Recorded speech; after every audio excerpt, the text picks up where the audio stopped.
এখানে দ্বিতীয়বারের মতো আলোচনার শুভ উদ্বোধন অনুষ্ঠানে এসেছি। এরপরে পুনর্বার আবার হবে কিনা অবশ্য জানি না, কিন্তু সংস্কার কমিশনের যে গতি, সেই গতি নিয়ে আমরা মোটেও সন্তুষ্ট হতে পারিনি। কারণ এই সংস্কারের জন্য আমরাই প্রধান প্রবক্তা। আপনারা যদি সৌভাগ্যক্রমে দায়িত্ব গ্রহণ না করতেন, তাহলে যখনই ফেসিবাদের পতন হতো তখন আমাদের কমিটমেন্ট অনুসারে আমাদের যেতে হতো। এখানে 31 দফার নিয়ে আমি কথা বলবো না।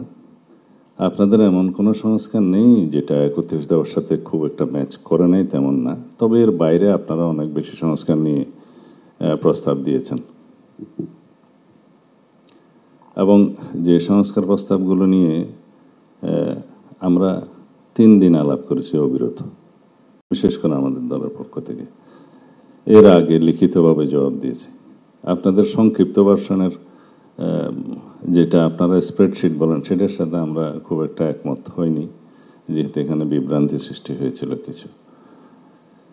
তো যেভাবে আমরা জবাব দিয়েছি, ওখান থেকে আপনারা কম্পাইল করে আমাদেরকে জানাতে পারতেন যে এগুলো সবগুলো এই প্রভিশনগুলো আমরা একমত হতে পেরেছি, বা অধিকাংশ দল একমত হয়েছে বা দ্বিমত হয়েছে। এখন জানি না আপনারা কি কি চিহ্নিত করে পরবর্তীতে কথা বলবেন। এমনিতে আলাপ আলোচনা জানতে পেরেছি কিছুটা আপনারা আইডেন্টিফাইড করেছেন যে মেজর ইস্যুসগুলো নিয়ে আপনারা আলোচনা করবেন। কিন্তু আমরা যেন একটা বিষয়ে একমত হই যে let us agree to disagree on certain points, major issues, যেগুলো কখনোই হয়তো সবাই একমত হতে পারবেন না। যাই হোক, সংস্কার নিয়ে আর বেশি কথা বলবো না, বললে রিয়াজ ভাই কষ্ট পাবে। তো দ্বিতীয় হচ্ছে, আমি এখানে প্রশংসা করতে আসিনি, আমরা এখানে আলোচনা করতে এসেছি। এখন আপনাদেরকে যে বিষয়গুলো বোঝাতে পারেনি অবিরত, তো সেটাকে আজকে বোঝাতে পারবো মনে হয় না। একটি কারণও নাই ডিসেম্বরের পরে নির্বাচন। আমরা কেন, কি উদ্দেশ্যে ডিসেম্বরের আগে নির্বাচন চাই, কেন চাই, যৌক্তিকভাবে আমরা প্লেস করেছি, বহুবার প্লেস করেছি। এবং জাতির মধ্যে বিভিন্ন রকমের কনস্পিরেসির একটা সুযোগ নিচ্ছে কেউ কেউ, এবং বিভিন্ন রকমের অস্থিরতা সৃষ্টিরও পায়তারা আছে। সেটা আভ্যন্তরীণভাবেও আছে, বহির্বিশ্বেরও আছে। অনেকে বক্তব্য রেখেছেন যে পার্শ্ববর্তী একটা দেশ নির্বাচন চাই। ওরা নির্বাচন চায় না বলে কি আমরা অনির্দিষ্টকাল নির্বাচন চাইব না? তারা কেন নির্বাচন চায় সেটা তারা জানে। তারা বলছে তারা ইনক্লুসিভ নির্বাচন চাই। তা আপনারা তো কাউকে কাউকে এক্সক্লুড করেই দিয়েছেন, সুতরাং বোঝাই যায় তারা কে কি বলছে। কিন্তু যদি ইউরোপ আমেরিকা নির্বাচন চায়, তখন তো আপনারা কিছু বলেন না। এবং দেশের অভ্যন্তরে এবং বাইরে বহু বিবৃতি আছে নির্বাচনে মানে চাওয়ার ব্যাপারে। তো সেই জন্য আমরা আমাদের দলের পক্ষ থেকে, আমাদের সমমনা রাজনৈতিক দলের পক্ষ থেকে, আমাদের সাথে যারা আন্দোলন সংগ্রামে ফ্যাসিবাদ বিরোধী যুক্ত ছিল সেই আন্দোলনে, তাদের সবার পক্ষ থেকে আমরা বলেছি। কিন্তু দুঃখজনকভাবে মাননীয় প্রধান উপদেষ্টা যেটা বলেছেন যে একটি মাত্র দল শুধু ডিসেম্বরের ভিতরে নির্বাচন চায়, ক্ষমা করবেন, এই বক্তব্য বোধহয় আমাদেরকে আহত করেছে। তো যাই হোক, আমরা সংস্কারের কথা বললে তো আমাদের মাননীয় আইন উপদেষ্টা বলেই দিয়েছেন যে আইন মন্ত্রণালয়ের সংস্কার প্রায় শেষ, বাকিগুলো চলমান। শুধু ওখানে একটি বিষয় আছে যে কনস্টিটিউশনালিটি দেখা হয় নাই। প্রথম যে আইনটা, অধ্যাদেশটার কথা প্রথমে যেটা আপনি বললেন যে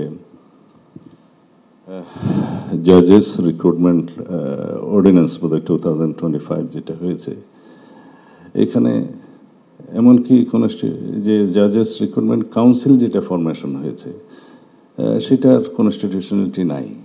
এই অধ্যাদেশটা চ্যালেঞ্জড হয়েছে, এবং সেই রিটটা কোনোরকম একটা অবজারভেশন দিয়ে ডিসপোজ অফ করা হয়েছে।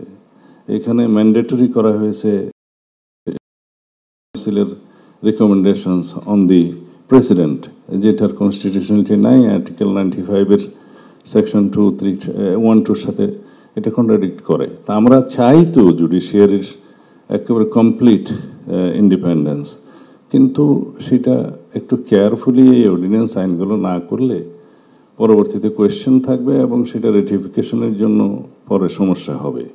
তো আরও 2-3টা আছে চ্যালেঞ্জ হয়েছে, ওখানে বোধহয় সেকশন 4, 5, 6 এবং 9 চ্যালেঞ্জ হয়েছে। এটা শোনা উচিত ছিল, ডিসপোজ অফ করলে ঠিক হতো। আর বিচারক নিয়োগ তো এটা পিয়ন নিয়োগ না, করা হবে কেন? জাস্টিস যেদিন থেকে নিয়োগ হবে সেদিন থেকেই অ্যাবাভ সেক্রেটারি, তো সুতরাং সেটা একটু ডিগনিটি রাখা উচিত বলে আমরা মনে করি। এনিওয়ে, এর বিষয়ে বেশি বলবো না।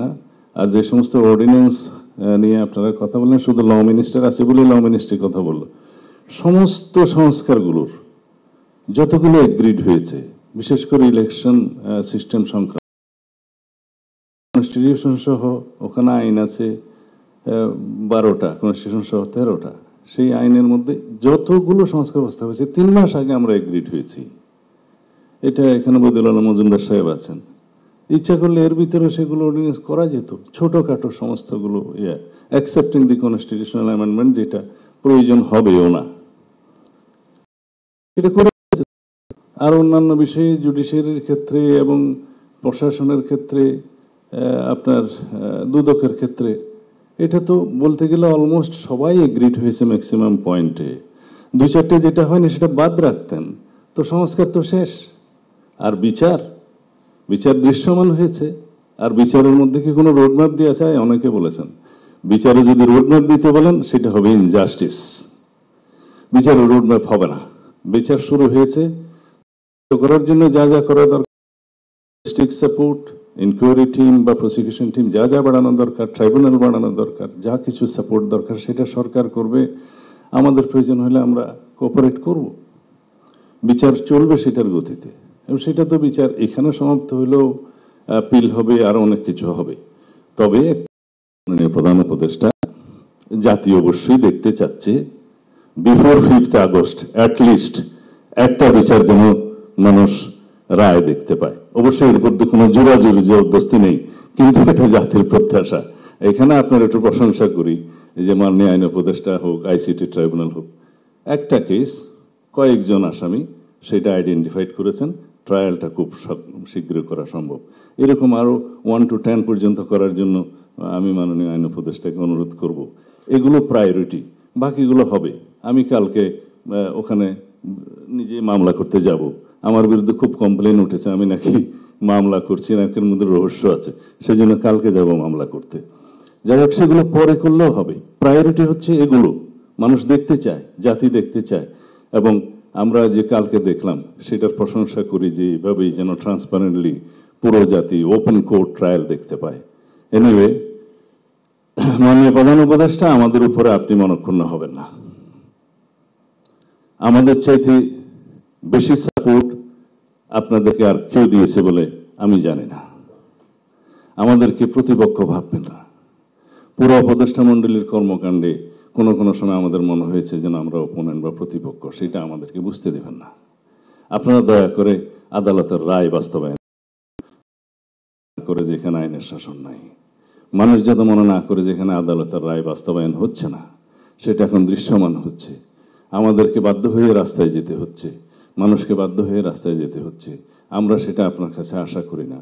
এই দেশের মানুষ এই উপদেষ্টা মণ্ডলীর কাছে নিরপেক্ষ আচরণ আশা করে, সেটা আপনাকে দেখতে হবে। আমরা যে শুধুই কমপ্লেনের বাস্কেট খুলে আপনার কাছে যাই তা নয়, সেটা আপনার হাতকে স্ট্রেনদেন করার জন্য যাই। এই জাতিকে বুঝাতে দিতে চাই যে আমরা সর্বোচ্চভাবে সহযোগিতা করছি। আর সবসময় প্রশংসা নিয়ে যদি আপনার কাছে যাই, যে সমস্ত লোকজন উপদেষ্টা মণ্ডলীর শুধু আপনাকে বাইরের দৃশ্য সম্পর্কে বলে না, শুধুমাত্র প্রশংসা করে, সরকার তো কয়েকবার দেখছি, বিরোধী দলও দেখছি, তারাই হচ্ছে সবচাইতে বেশি ক্ষতি করে সরকারের সমালোচনা যারা বেশি করে, আপনার ঘরের মধ্যে যারা আপনার সমালোচনা করবে, ধরে দেবে, তারা আপনার বন্ধু। আমরা আপনার বন্ধু। আমরা হয়তো বাইরে আছি, কিন্তু সবচেয়ে বেশি আপনাকে সমর্থন করব। দয়া করে সবকিছু বিবেচনায় না করে একটা রোডম্যাপ দিবেন ডিসেম্বরের ভিতরে নির্বাচনের জন্য, সেটা আমাদের দাবি।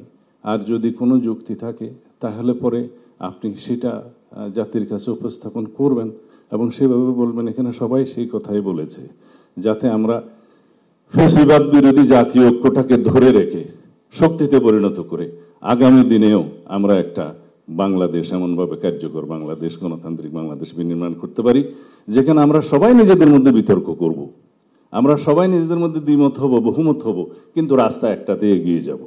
এটা যেন আমরা দেখতে পাই। For more updates, follow us on Facebook, subscribe our YouTube channel, get the latest update on www.daily-sun.com.